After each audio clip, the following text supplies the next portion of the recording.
welcome to another stud-starred issue of Stupid O'Clock. I'm John Scarborough, and you're not. Tonight's guests include Hi. Field and the doll playing Bill Sartain. It's Richie the Sea. You don't have Potsy? No, I don't. Get out of here. Okay. Anyway. I'm sorry. I got Richie's strawberry sundae or float if you want that instead. So anyway, yeah, whatever. Hey, I got a quick trivia question for you, Bill. Ron Howard, who played Ricky Cunningham, of course, did he ever have his brother Clint on Happy Days? Do you know? Run off him? Yes, he did. There was yes, this is why Laura calls me a dork. There's an episode. Oh yeah, I'm sure that's the reason. Yeah, one of many, and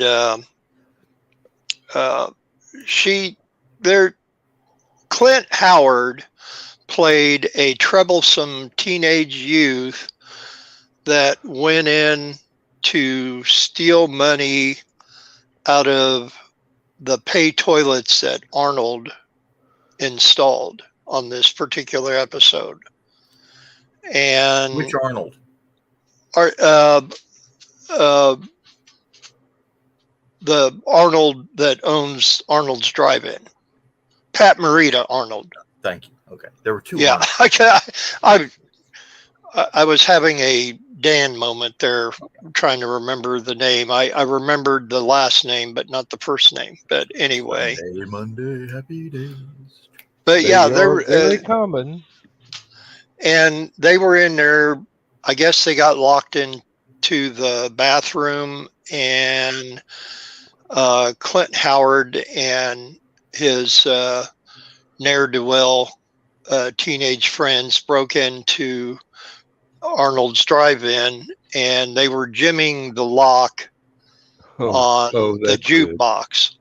So, but anyway, Fonzie's jukebox. Yeah, messing with the jukebox. Interesting thing. I read this the other day.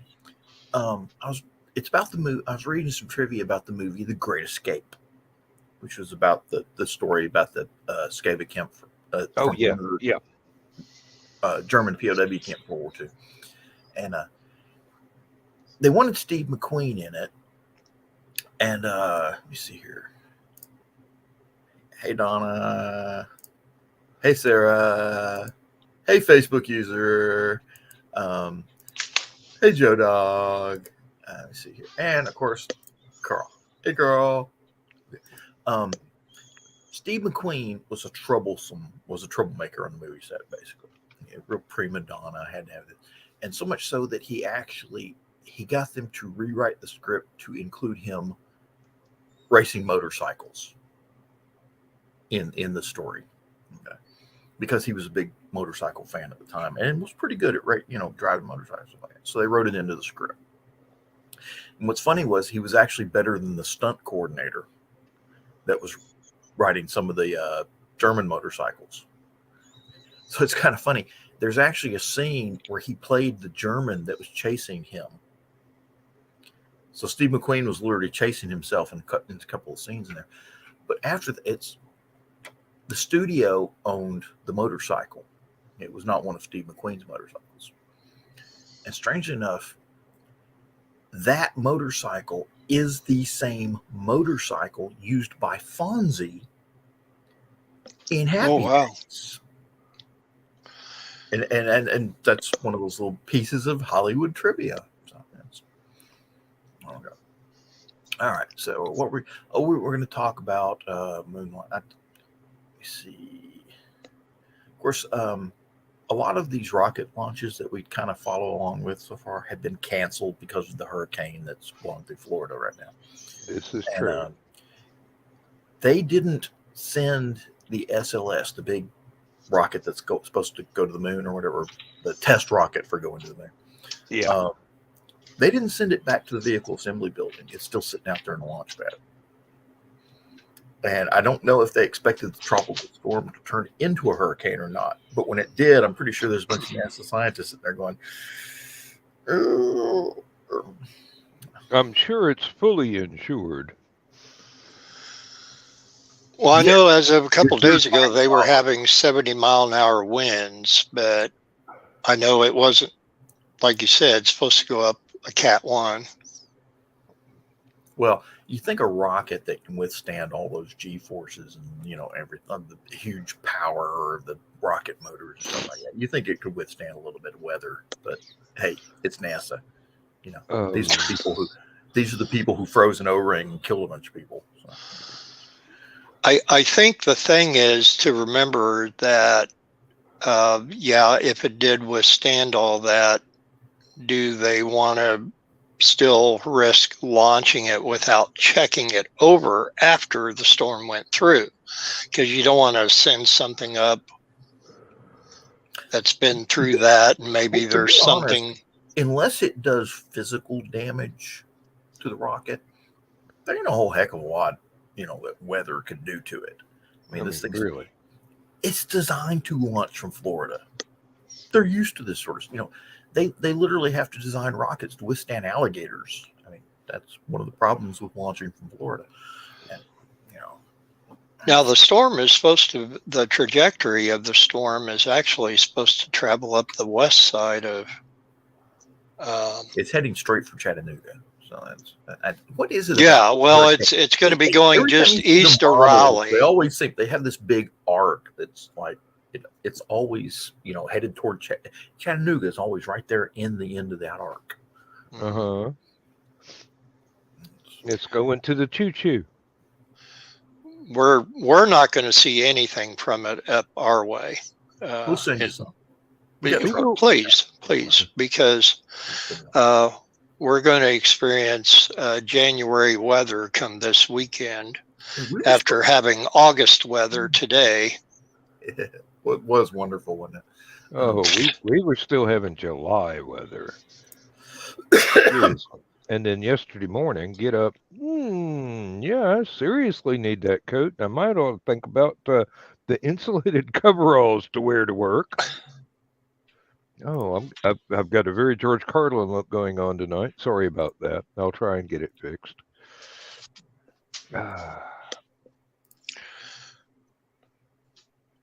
And I know you answered my question backstage about the little cliffhanger that CBS News had for little piece of NASA history that they found today. It was they found a chunk of the Space Shuttle Challenger in the Bermuda Triangle, of all places. So I don't know. It didn't say if they planned on recovering it or not. They had some guys down there measuring tapes, like staking out like a crime scene, basically, which an accident scene, whatever you want to call it. And it looked to be a big chunk of it looked like heat tiles on, so it's a big chunk of the bottom of it or something.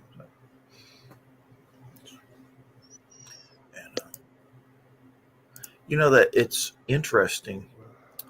There was a launch site at Cape Canaveral that had one of those trenches where they shoot the flames out from underneath the rocket. And it's one of the older launch pads. Yeah. And they buried all the shuttle debris that they recovered in that silo and then capped it over and put a little memorial on top of it. And I'm wondering, can they open it? And if they do recover this, can they open it and drop that thing back in there? Or, what are they going to do? Your guess is as good as mine. Where's Stephanie when I need her? Darn it. Not sleeping really well, but yeah, and I don't see the launch pad in the comments either tonight. I sent him a link on Discord, but I think he's busy. They just hit 100,000 subscribers today. Oh, yeah. So they're like, yeah, that's. They're throwing an intergalactic kegger. I started reading book 2 in the Division 1 series that Stephanie writes. Oh, yes. I bought 3 of her books at the convention. So I just started reading. I already have number 1. It's over here on the shelf somewhere. And I just started reading Actually, it's kind of funny. I had them backwards in my stack. So I actually started reading number 4. And it's like, that don't sound right. So I went to her website to figure out the order of the books. And said, that's the one.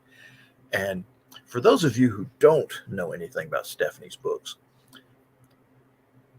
there's this agency of people in black suits, okay, that monitors and polices alien activity on the planet Earth.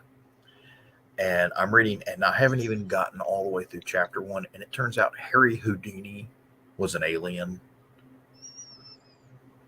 And apparently, somehow or another, him and his family were fleeing a civil war on their home planet and wound up here on Earth. And then it turns out that they brought some sort of super weapon with them. And some of his relatives from that planet have come to Earth, and they're trying to have a seance on Halloween with Harry Houdini to try and find out the location of the super weapon. I am not even all the way through chapter 1 yet, and that is how exciting this book is. So you guys need to buy her damn book and read it. Chock full. I've actually got all the present Division 1 books and working on getting all the rest of everything else. The title of the book is A Small Medium at Large.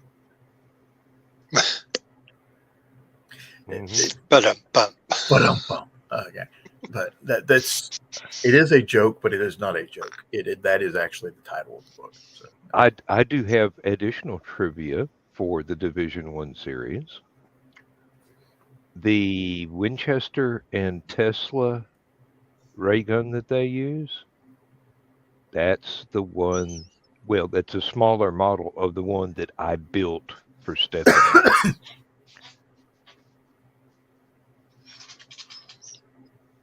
Yes, yes, Donna, that is the second book in the series. Mm-hmm. The first book in the series, I can't remember the name of. Alpha and Omega. That's it. Mm-hmm. Alpha, it's about the two. That's the name of the 2 top agents. So and you say she has 3 out right at the moment? Oh, she's got 10 out, I think, in the Division 1 series. Oh, in the Division 1. I'm going to have to link stuff on Facebook. Here I am trying to run the show, and I've got. Oh, if I had my Kindle, I could just turn it on and look right now. I had to deal with an idiot in Discord tonight. Really? Imagine that. An idiot on Discord? Gotta be rare, huh? I won't mention any names, but a friend of mine was posting something about how could people vote for Marjorie Taylor Greene and Herschel Walker in the Georgia election. I know we're not supposed to talk about politics, but I mentioned the fact that of all the mudslinging the Democrats are doing about Herschel, I mean, they made him sound like he was a Nazi in 1942, tossing Jewish babies into ovens at Auschwitz or something. And I just told him it was the personal attacks. You know, the Republicans said, you know, these people voted for higher taxes and we have inflation. Okay. That was what the Republicans stuck to. Okay, was these people voted for higher taxes and we've got inflation. Okay. Everything that the Democrats threw out here in North Georgia was Herschel Walker is the Antichrist and all. And it's just, you couldn't even click on YouTube without seeing a Herschel Walker ad, you know, anti-Herschel Walker. And the only time you ever saw something bad about Raphael Warnock was he voted for higher taxes along with Pelosi and Biden, and now we have superinflation. So, and I pointed that out, and every last one of the Democrats on that page jumped on me like it was my fault their candidate lost. Well, now I watch a lot of YouTube videos now. And some of them are from across the pond. So the European people are being bombarded with this stuff as well. Who the hell is Herschel Walker? Yeah, really. Georgia football? What? You know? Yeah, come on. I probably got his playing card here somewhere. I have seen mudslinging negative attacks for Now going that at was both parties. the And only thing. The guy whose Facebook page I posted that on, he actually said the one thing. They're both a couple of ass hats, so either way, you're going to lose. Well, the thing about, and they still haven't really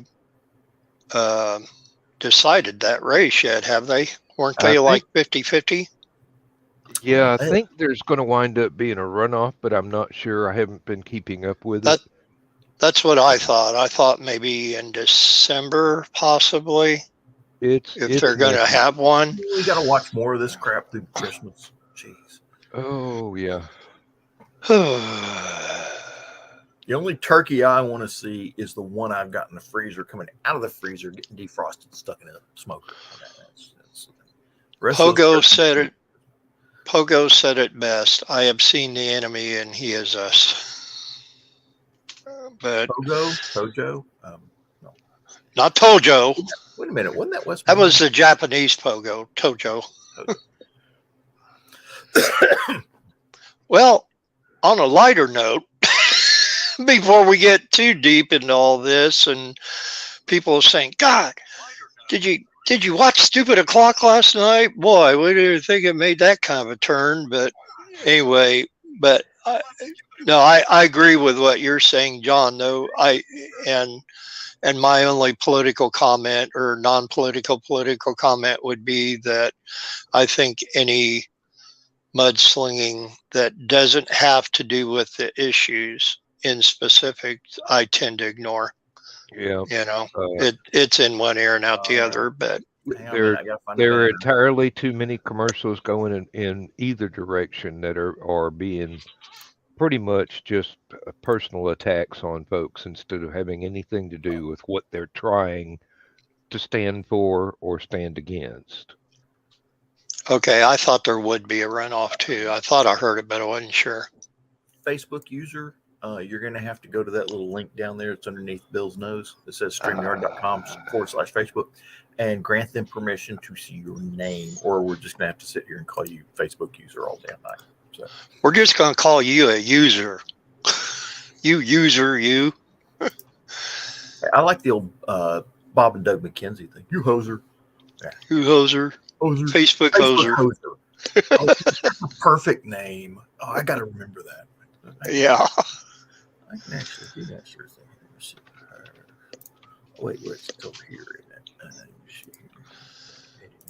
Well, I have a stupid o'clock this day in history that actually I took a little bit of time to write a few things down about it because there's interesting enough about as soon as I mention it, everybody say, "Oh yeah, okay, whatever." But there's some little tidbits of trivia that go along with it that a lot of people may not have heard. But on this day in 1969, the children's television program Sesame Street first aired on PBS.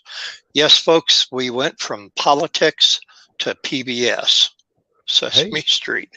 And believe it or not, I actually was in middle school when that happened, and I had just tried out for the basketball team and accidentally fell down a set of bleachers and broke a bone in my Ooh. foot that day.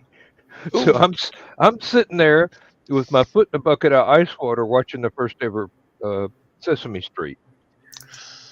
Well, I guess I was Super 7 back in the day when that show first came on, and I do remember watching it every day.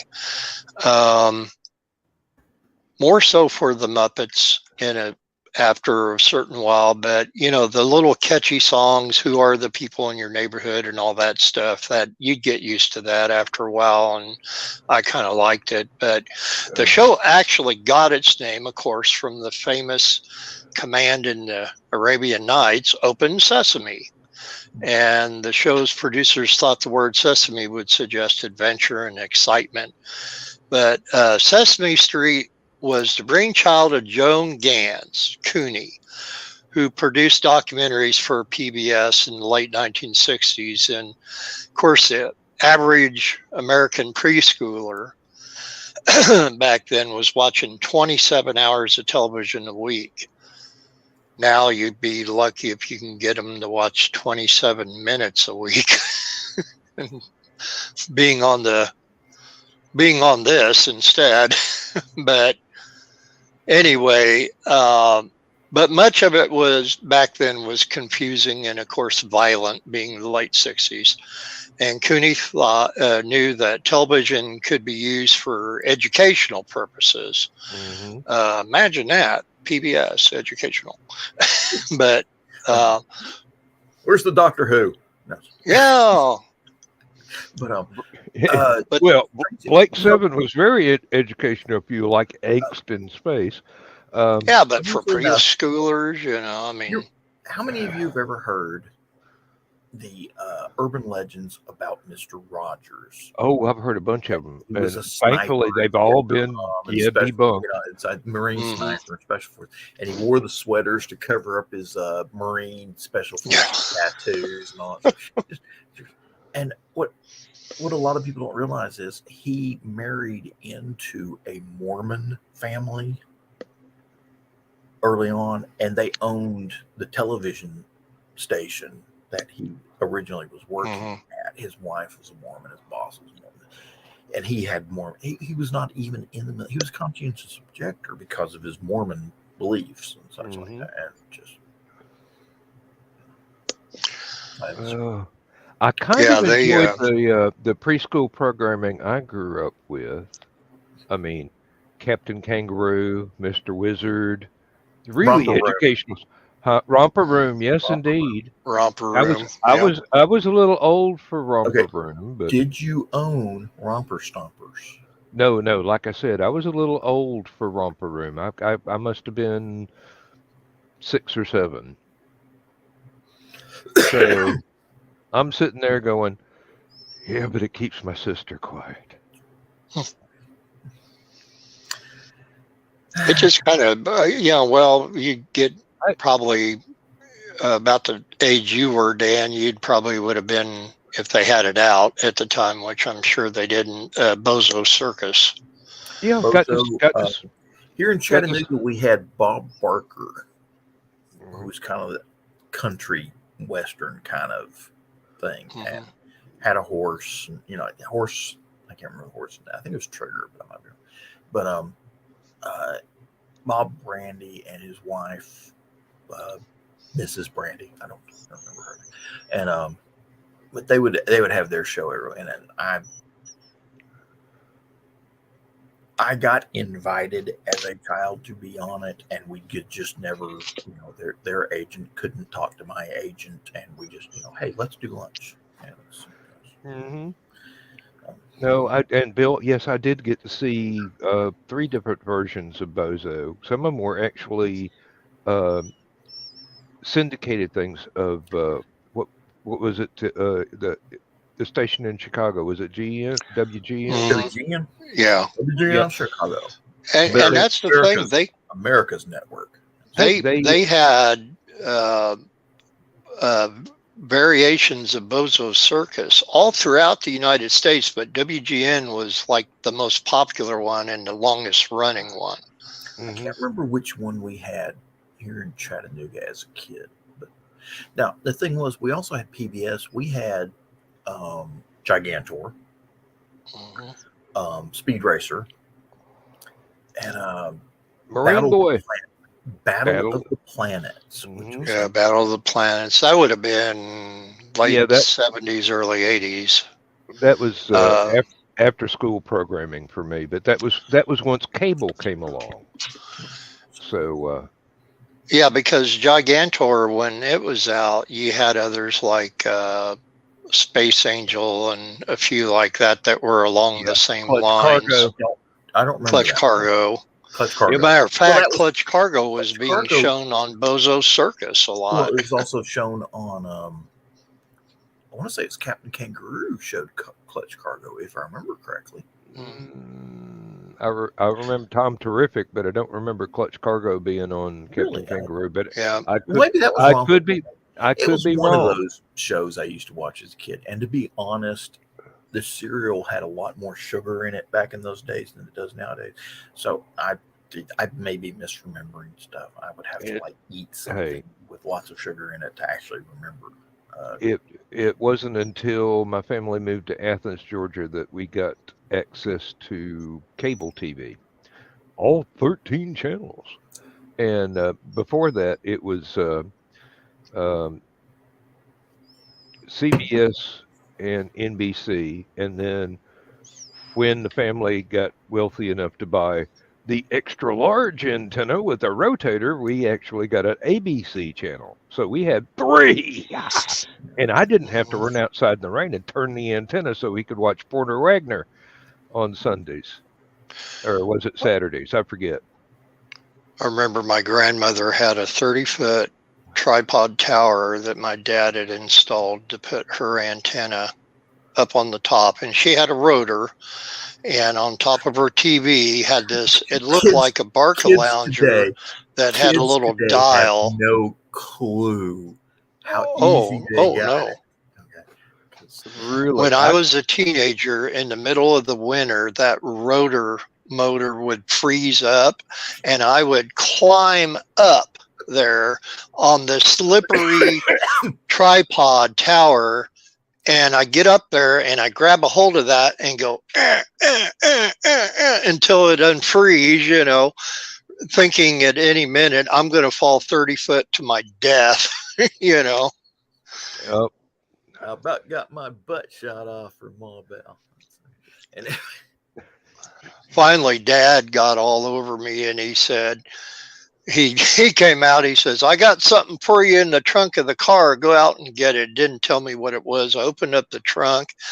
It was one of the belts with the hooks on it that the people that worked for the power company, when they were climbing the power poles, he says, I don't want you going up there anymore unless you got this SOB on. So I said, okay, I'll keep it out there at her house. Yep. No, actually, when it was my job to go outside and turn the antenna, it was fairly easy because the pole went all the way to the ground, and I could just go to the end of the porch and grab it and go, okay, let me know when to stop. When is it in? Clear. Oh, back the other way. And yeah, that was back in the day when we were watching everything on a 19-inch black and white screen, and we didn't actually get any benefit from Walt Disney's switch to the wonderful world of color until we actually got a color TV set. But my parents would take us, the whole family would go shopping at Sears in Knoxville. There were 2 Sears. One was a big one was a small one. It didn't matter which one they picked. As soon as we got in the store, I headed for the TV aisle and just plopped down and started watching. The first thing that got me hooked on letting my family shop while I watched color TV was Johnny Quest. And I went, okay, this has got an edge on Huckleberry Hound. I'll tell you that right now. Let's see what Johnny gets up to this time. Bandit, come back, Bandit. The first one I ever saw was the Energy Monster episode. So Sim Salabim. Mm-hmm. No, getting back to Sesame Street for a minute. If you go on the Facebook group, every day is Saturday, you will actually see the very first episode of Sesame Street, which was about an hour long. And ironically enough, I went through several episodes, and I didn't really remember it this way, but for the first few episodes or so, you saw more of the adults, Nobody cared about the adults. They want to see the Muppets. They wanted to see the Muppets and that, but that, and you did see Oscar and Bert and Ernie and Big Bird and all them and that, but it got to be that they did. So they kind of got to do less and less of the adults and more of the Muppets. And then by 1979, they had over 9 million viewers of the age 6 and under watching that show. I mean, that was, I think that was the plateau. It hit its heights. Okay. To tell you what kind of kid I was, Oscar the Grouch was my favorite. It's just I could. Over Halloween. I could relate to Oscar the Grouch. Well, he was so misunderstood, wasn't he? Just wanted to be left alone, and everybody was sitting on his stoop.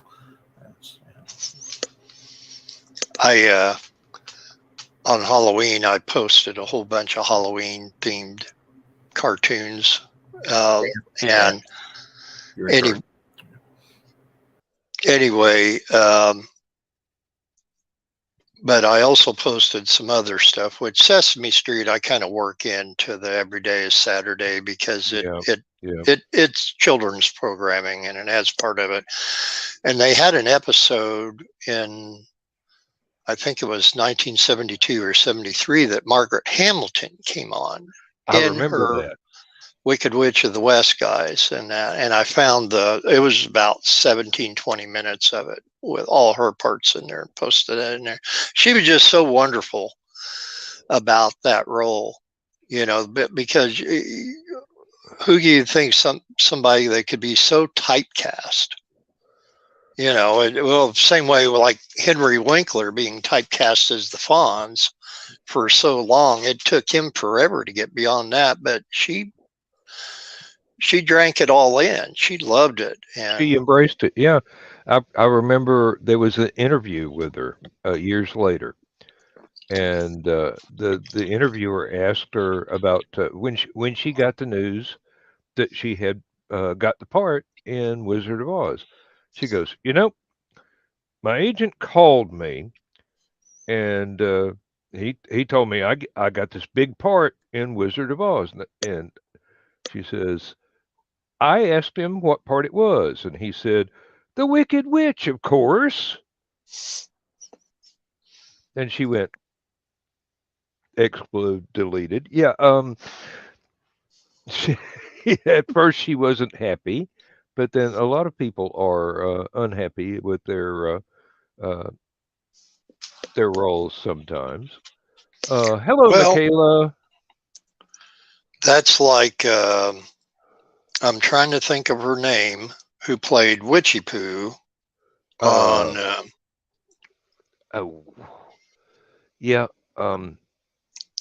On HR Puffin stuff.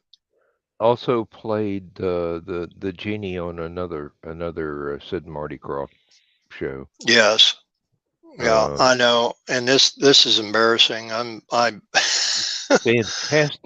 fantastic singing voice. Well, I'm looking it up now because this is way too embarrassing. I would think that Billy Hayes, God grief, I could not think of that name for nothing. And I'm friends with Sid Croft on Facebook and that, so he'll probably unfriend me now. But send us a list of the people you're not friends with. It'll take less time to read. Oh, God. Well, the thing about it is he posts a lot of wonderful stuff on there and that, and it's like, it's like, yeah, I know you just met me, but I've known you for 50 years, because of Saturday mornings and the show you're thinking of is Blidsville, I think, isn't it? Because Charles Nelson Riley was also in that. And Billy Hayes actually played a genie who was actually good and not the evil witchy poo. Yeah. Yep. She helped And out Butch Patrick, who from the Munsters, who from the played the Munsters, kid. yeah. And Butch is on my friends list on Facebook. So there. Same here. Yep. Oh, yeah, but the But thing about Sid and Marty Krofft, it's like even as a kid, I'm going, there's some heavy drugs involved when they write this. It was hallucinogenic almost as TV. Uh, I'm and sure they there claim they wasn't. didn't. That was I'm another debunked thing. But yeah, I'm you would sure think. I'm sure there wasn't, but then again, I thought the same thing about the banana splits. Or So Puff the Magic Dragon. Mary mm, Travers said that it never had anything to do with drugs. no, yeah, that was pretty apparent even as a child. No, it didn't have anything to do with drugs. It was a fairy tale, a childhood story, Right. something you'd I read mean, to your kids. Beatles, Lucy in the Sky with Diamonds. Everybody, oh, LSD, and no, it wasn't. It was about a picture that Julian painted, Hmm. uh, and John wrote the song about it, and Yeah, he being the said proud that. papa that he was. Oh, yeah, well, um, but yeah, so much of that people I think it's the time that we live in these days that things are dark and disbelieving and or think that there's something more into something than what there is, and there isn't with that.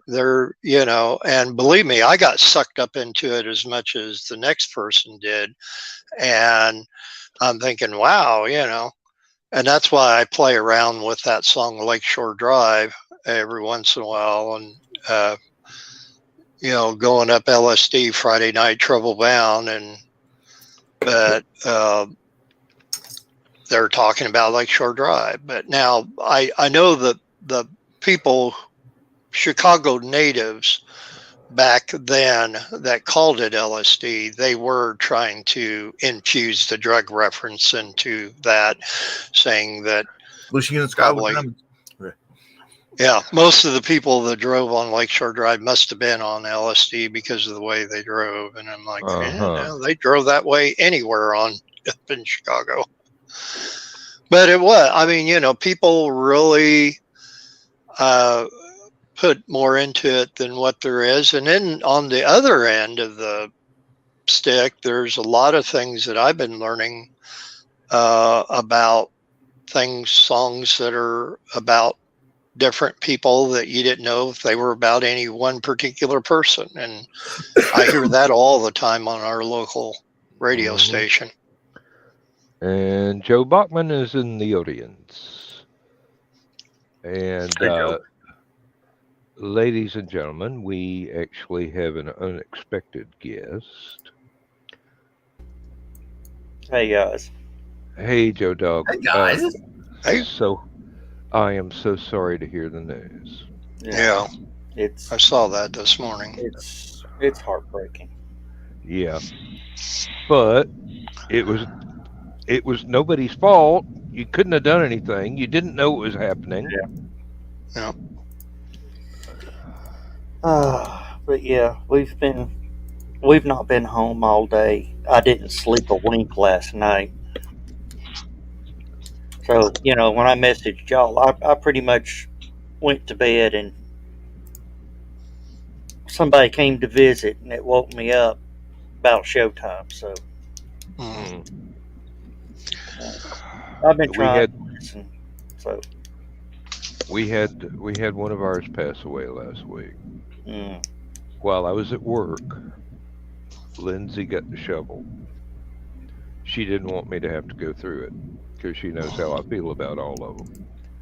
So she picked out a nice spot and buried her back at the edge of the woods. And I'm going, honey, you didn't have to do that. I mean, we've got a fresh box of Kleenexes right here. We'd have to buy some more, but yeah. It's hard. My little sister, when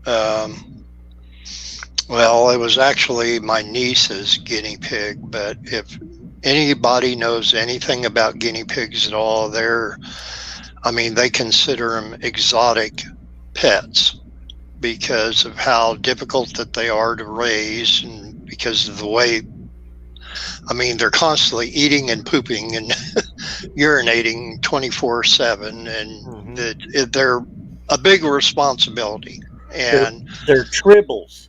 They're damn tribbles is what they are. well, yeah, they are, and it's hard. You have to keep them separated because it's. Yes, the Offsprings did a song about that. So. But it ended up, well, they rescued it from someone else. And anyway, the guinea pig ended up being a lot more older than what any of us thought. They actually referred to it as geriatric, that old, and had a lot of issues, had to be put down. And my little sister cannot handle any of that stuff like that, and my niece handled it a whole lot better than that, which was almost a little concerning, but she was being big about it, and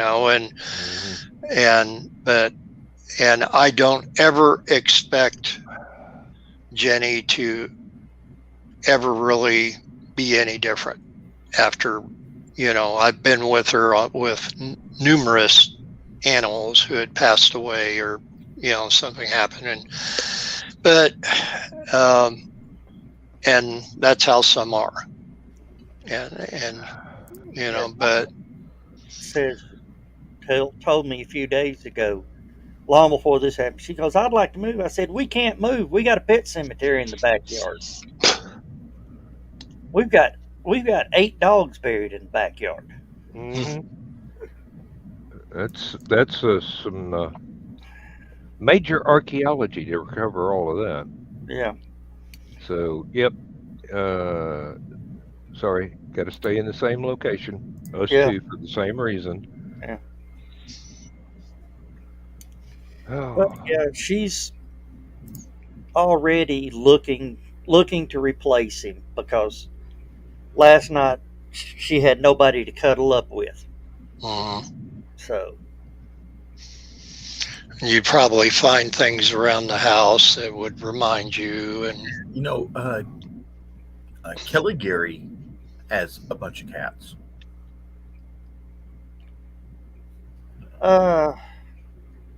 Oh yeah, okay. Now, that's the trouble with somebody having 2 or 3 different names. We all know him under different ones. Yeah.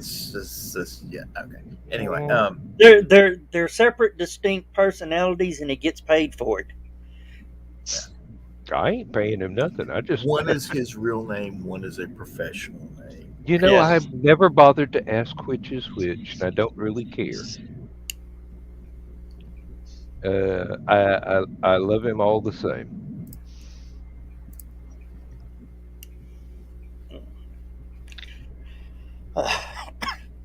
No, but yeah, Bill there was talking about guinea pigs. We didn't start out raising guinea pigs, but we ended up raising guinea pigs. That's funny. That's how I wound up with a pig. Yeah. Well, it got to the point to where, this is back when Sears and JCPenney's had pet departments. Uh-huh. And, pet stores had pets in it. I was to the point that I became known as the guinea pig guy. I would take, 24 guinea pigs that were just born to, the pet shop to keep them stocked. I get home and got more than I left with. Mm-hmm. Yep.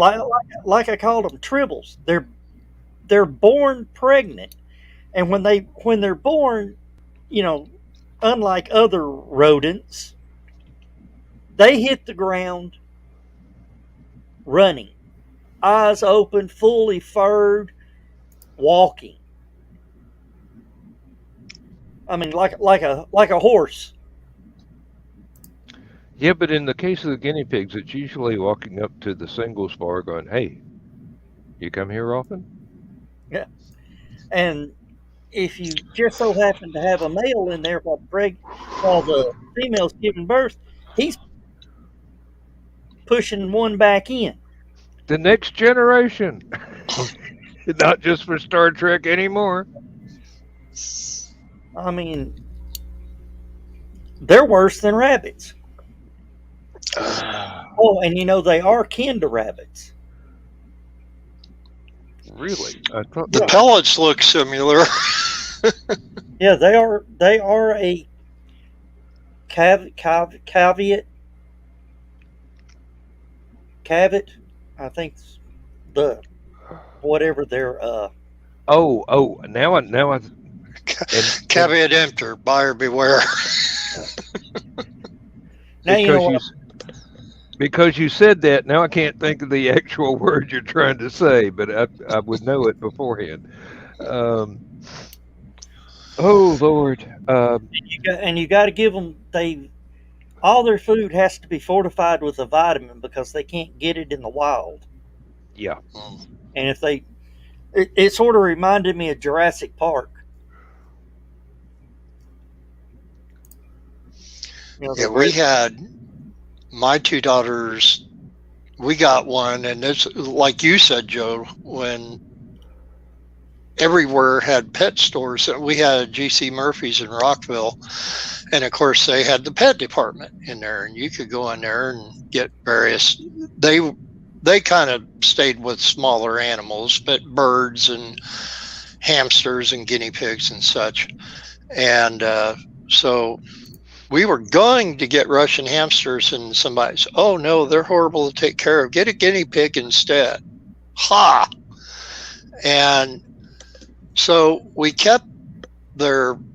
We had this big 25-gallon cage, aquarium, whatever. Hey, Carrie. And we kept it in the dining room by the big picture window overlooking outside our farmhouse, thinking, oh, make them feel like they're out in the wild. And that, well, they slept all day. Yeah, I never knew they were so nocturnal as what they were. And of course, we had the little wheel and everything in there. Well, we had to turn the wheel down on its side because mine and my wife's bedroom was right across in the very next room off of the dining room downstairs. And you would hear of that wheel going around and around and around all frickin' night long. Oh, and in the mornings when you get up and you go into the room and you flip on the light, they're whistling and oh, You can tell I had guinea pigs as a kid because I'm pretty good at that. and they whistle. Sorry, my family were restricted to parakeets, budgies, cats, dogs, and hunting dogs. I did divide dogs into two different categories. There was a difference between the working dogs and the pets. And the working dogs stayed outside, the pets stayed inside. They were usually lap dog size. But I had to feed all. Well, no, I shouldn't complain. It was taught me responsibility. Oh, And if you buy that, you'll buy this watch. Somebody already did, I think. I had beagles, so I don't know if it was a working dog. Maybe, because it made me work all the time. Running after him every time he got out of his collar. Oh, Carl and Donna, not just momentarily, because you guys are up in the noisy north end of Danville. I've just been told about a half hour ago when we were still backstage that the Habitat resale store caught on fire. So I didn't know if you heard, well, they always hear sirens and stuff and probably gunshots and everything else, but any unusually more than normal sirens than what you normally hear. That may be the reason that they were going downtown. But nobody knows how bad the fire is. So anyway, just thought I'd let you know. We've had about 3 different car wrecks within 7 miles of the house. One of them within 2 miles of the house. And Lindsay has been hearing loads of sirens while I've been at work this week. And at least the closest accident, she thinks she recognizes the description of the car. There was one that regularly drove past the house going to that particular intersection. But came out of Kroger after grocery shopping, was going behind the store so I could avoid the stoplights and go out past there. There was somebody firing off a damn a 30-06 or something hefty behind the store, and I'm going, I do hope that's somebody deer hunting and not a robbery going on. There just so happened there was a police car that was right behind me going across the speed bumps, and he was quite annoyed that I slowed down for the speed bumps. He went off into the construction area next to the grocery store. I went the other way and go, just in case, I'm going north. So don't know what that was, but this was inside Athens, Clark County, which is not a hunting zone. No. So I don't know what was going on, but it was too deep inside the county limits for it to be legal. So, and there is a liquor store down the street, but I didn't see any excitement there as I went past it. So. You talking about that 30-06 reminded me of a video I just watched. It was one of those, comedian guys who uses a filter. He goes by Little Ricky. And one of the characters named Roscoe was helping him, spread the corn in the field. And Ricky goes, I'm out of corn. I'm going to go over to the truck and get some more. He says, yeah, you do that and I'll finish out what we got. And then a second or two later, you hear water hitting the ground. He goes, yeah. Let's see you kill something in this feeding pond with that smell around here. Marked it. I did know one guy who was a Vietnam veteran and worked with German Shepherd as I don't know, John, maybe you could correct me at the term, but he was an advanced scout. He would be off with the dog by himself, and the actual troop would be behind him somewhere, several miles or who knows, several days. They call those special forces now. Yeah, well, but he also, after his service ended, came back home, raised German Shepherds just like he was partnered up with. And he told me a story about how he'd walk around his property line with a German Shepherd, and every time the dog marked a spot, he would too. And I'm going, there's going to be some very confused coyotes trying to stay away from your yard. Yes, folks, that's what it's like out in the country. Oh, yeah. Miles and miles away from prying eyes. Only problem with that, Dan, is that man will be severely hydrated with the dogs that I used to own. Well, I don't believe that would be a problem after work. Severe hydration is not a thing that rednecks recognize as a disability. Yeah. So you're saying there was some Budweiser involved? most likely that was the exact brand too. Yeah. Probably was walking the dog with the can in his hand, the same way I used to play frisbee back in college and shortly after. Uh, couldn't throw the darn thing worth a flip, excuse the pun, uh, unless I had a beer in my offhand to balance out. I was off Did you center. play ultimate? Did you play ultimate or just throwing frisbee No, back no, and we forth? were just playing. It was uh, poor man's version of golf. Basically, we just go out to an open field somewhere near the apartment buildings that we were in, and we just toss the thing back and forth. And every once in a while, somebody'd try and learn some new trick. Yeah. There was one guy that was really good about being able to throw it at the precise angle up in the air for it to come right back to him, and everybody else would be running around, and he'd laugh, and then Now, I'll tell you how big the frisbee golf is here in my town.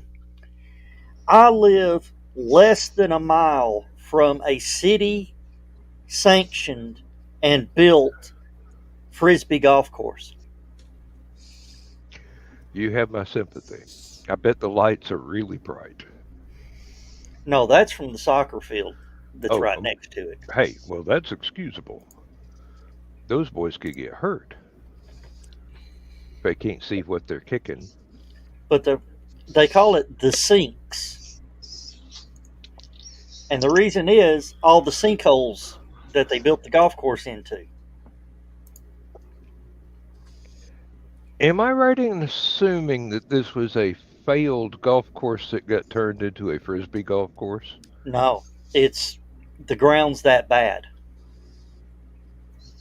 Well, I meant maybe somebody originally tried to build a traditional golf course there and decided to sell it to somebody that was No, wanting it frisbee. was DuPont's property. Oh, ain't no telling what's buried there. Yeah. Oh, that's worrying, Uh-oh. Michaela. All right. Look out for clone Nick Talkers. Oh dear God, no. Oh God, out. Too late. Pass the brain bleach. Oh boy. The world will not be able to withstand clones of Nick. No. Be like the twin girls in that one horror movie. I can't think of the name. Yeah. No, it'd be more like the Wonder Twins from Super Friends. All right. Every guys, time I I'll be- watch Forge with Fire, I think of Nick Talkert. Oh. Well, there were lots of other classic PBS things that we never touched on. To go back to an earlier conversation, does anybody remember a show called The Gentle Giant? Basically, is a guy dressed up in a Robin Hood costume and sat around telling fairy tales to kids. And at the end of the show every night, he'd play a flute or a piccolo. I can't remember which, probably a piccolo. I was not very well educated in musical instruments until I got into band in school. So, Hey, Joe, and you want to hear an interesting headline? Okay, this is from Reuters. okay, NASA's new moon rocket tested by hurricane force winds at Florida launch pad. Like Oh, they boy. planned on testing it. I mean, what are they gonna do? If it doesn't fall over, they'll just walk around it and kick the tires. Seriously, it's either going up or it ain't.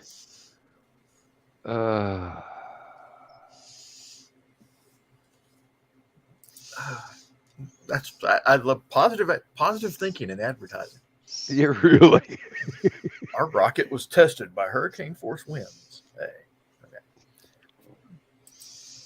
We had to arrange a hurricane just to perform this test.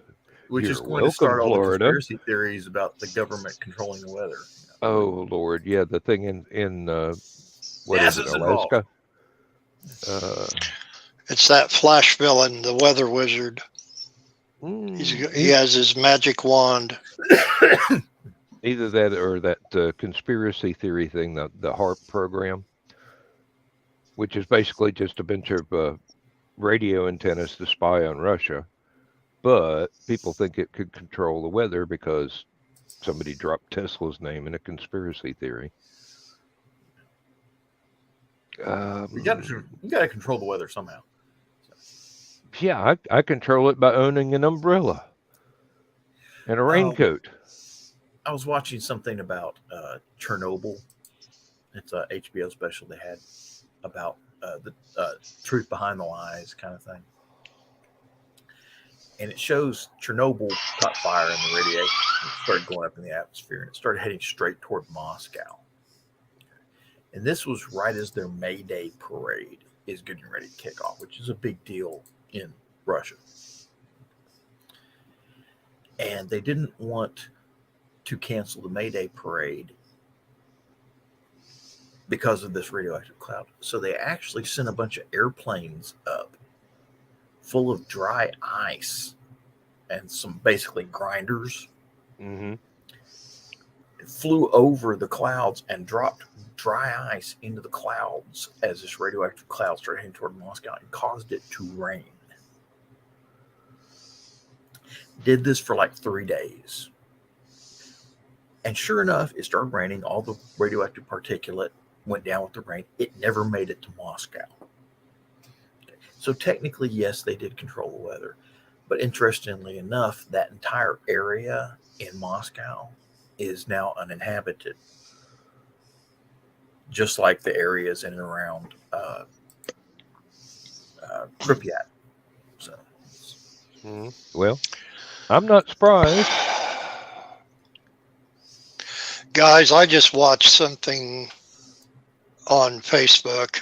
I've been texting back and forth with Laura about the Habitat resale store. And there was a woman who was on the scene tonight with her recording from her smartphone, the fire. It's a total loss. There was a major explosion. She actually caught that on the video. So this store was originally, Carl and Donna, you'll have to help me. I think it was either an IGA or an Eisner. No, not IGA, because that's where AutoZone is now. I think it was an Eisner's grocery store, a pretty big one. And that, so it's a total loss. This Habitat store is wonderful. I mean, and now, I don't know. It was an old building, I take it. Well, one story, what you can imagine, the supermarkets of the 60s and early 70s that were built with the block stores. Mm-hmm. They're more wide and long than anything else. And yeah, actually, Carl, I think Wincy Smith, which is a distant relative of mine, did have a dealership there as well. So I think you're right. But yeah, this was really horrible. And this place, they had furniture,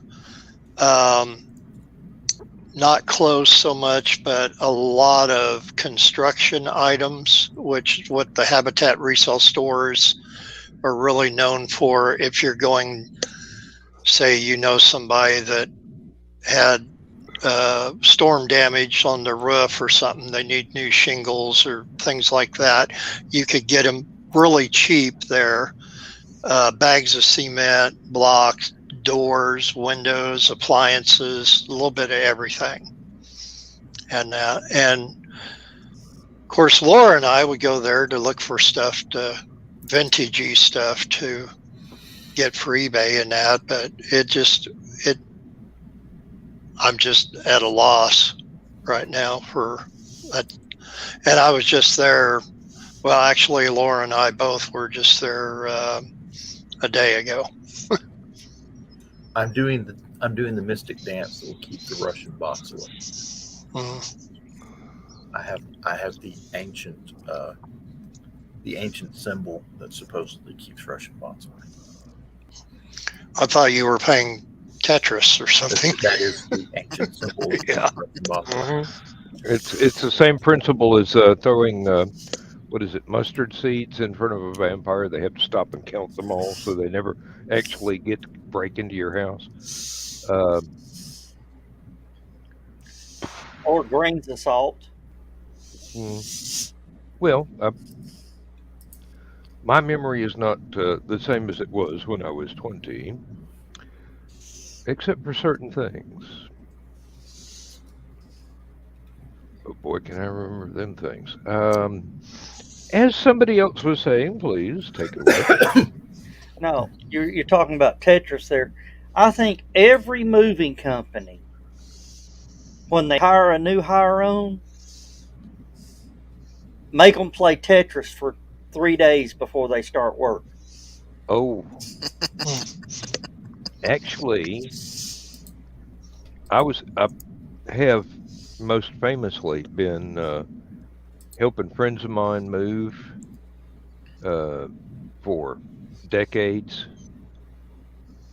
and the way I could load a truck. I mean, seriously, I have told people unload that. You can get much more, and let me do this, and basically put stuff here, fill up every available corner. If you do it right, you don't even have to strap anything in. Just shut the door.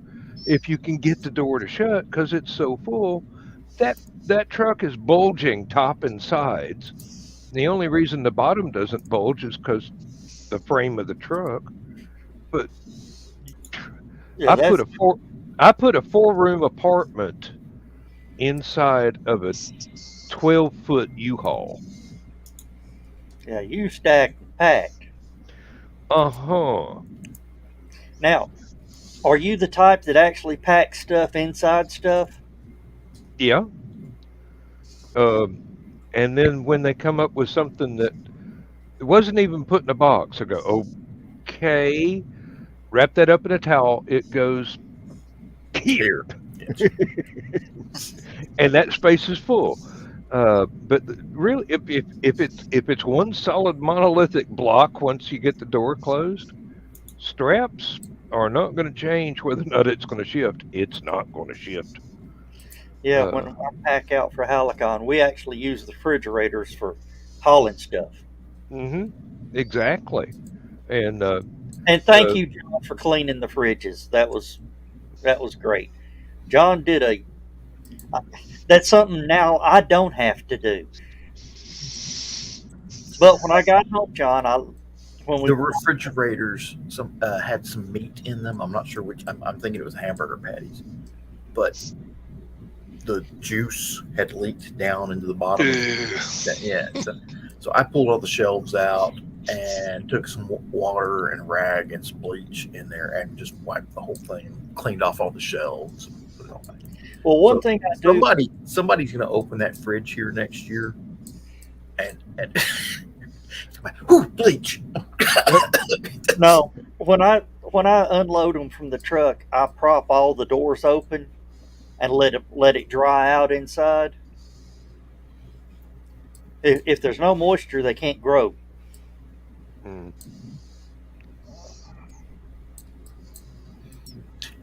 Speaking of which, check the drip pans under those refrigerators. That's one thing I didn't do. You may have a drip pan full of congealed blood or something. Well, as we unloaded them, everything ran down the ramp. So that's one way of emptying this stuff. Hey, when I was in college and I helped friends move, Daddy let me use the dump truck. If everybody started slacking off, I threatened to just go ahead and hit the hydraulics and raise that sucker up. You'd be surprised that kind of threat will make some college kids actually start hauling boxes for a change. Yeah. John, were you there for when we got the everything for the storage building in one trip? Yeah. Yeah, we packed, we stacked and packed, Dan. Yeah, Well, I was actually unloading stuff while you supervised. that's all I can do. I was amazed at how compact Grillzilla gets when you close it all up. That thing looks like it takes up 2 acres of space when it's being used. But when the awnings are closed and everything is pushed in, I mean, I don't know how Frankenstein the design was in its construction, but it works really well as a transformer. Yeah, it's a 5x8 cube.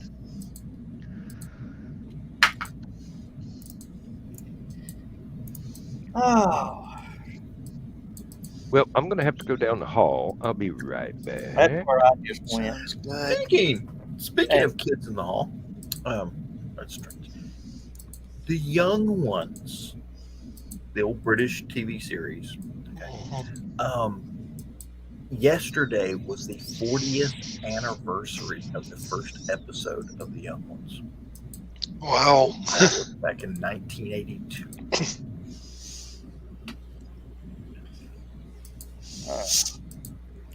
Yeah, I was talking to Donna about that today. When you say 40 years ago to you and Bill, we think 40 years ago, we're thinking early 70s. Yeah, it's just Yeah. And Kiri's like, 40 years ago, man, that was forever ago. that was before I was born.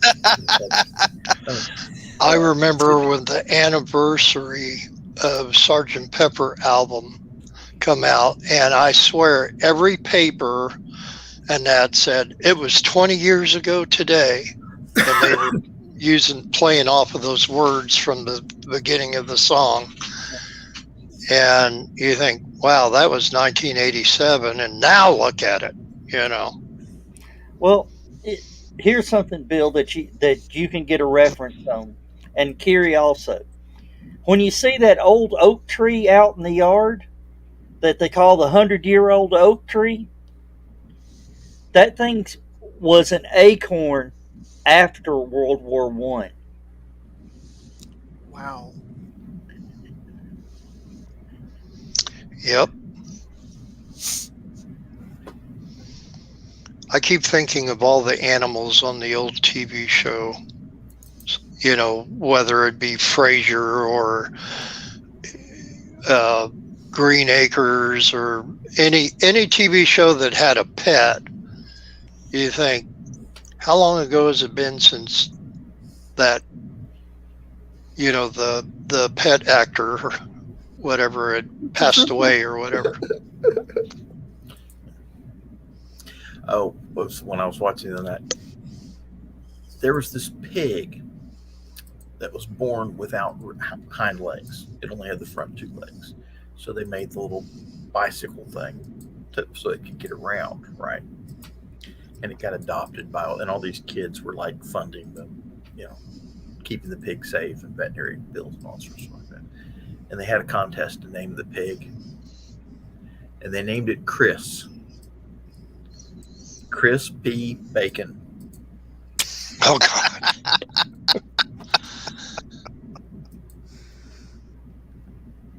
Now And I'm gonna go to Waffle House. the news reporter, the local news guy who was doing the story, started to read the news story and just could not finish the news story. Just when he got to the pig's name is Chris. Well, it wasn't that long ago that the dog who played Eddie on Frasier passed away, and his real name was Moose. And you think, of course, you know him as Eddie because he's a Jack Russell Terrier and that. And you think of all names that wouldn't fit him, I would think that Moose wouldn't fit him. But that's what his name was.